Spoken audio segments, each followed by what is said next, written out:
There's no one like our God. The psalmist declared, "The Lord is gracious and merciful, slow to anger and abounding in steadfast love." And he is. Like, God sent his son Jesus to save the world from sin. And he is good and the only one worthy of our worship. If you hang around the Grove long enough, then you're going to hear what I'm about to say on repeat. Like, we exist to make disciples. Discipleship is our mission as a church, and it's our sole strategy because it's Jesus' strategy. To help us kind of just wrap our heads around what discipleship looks like, we break it down into three components: exalt, equip, and engage. Now today we're going to unpack that first component, exalt, which speaks to the very heart of discipleship. As disciples of Jesus Christ, our aim is to glorify God with our whole life. And this is what the gospel is all about. That's everything that we do. It's our thoughts, it's our words, it's our actions, that all of it would exalt the Lord and lift his name on high. Now, there are two primary ways that this is true of us, or becoming true of us, and we call them pursuits. So let's talk about the first one: worship God only.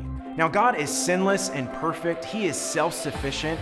In other words, he's without need, perfectly content. So God doesn't need us. In fact, God's glory, literally, it means his weight, is simply fact about God.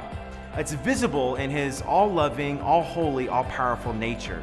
This is who he is. He's glorious, whether we acknowledge it or not.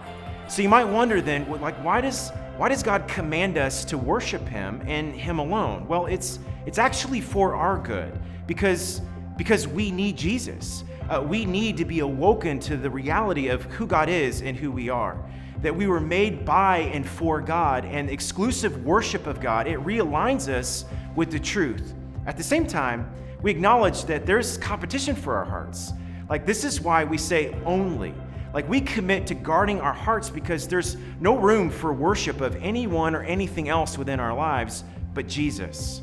And God, he's worthy to be worshiped. And it's for our good. That's why we worship God only.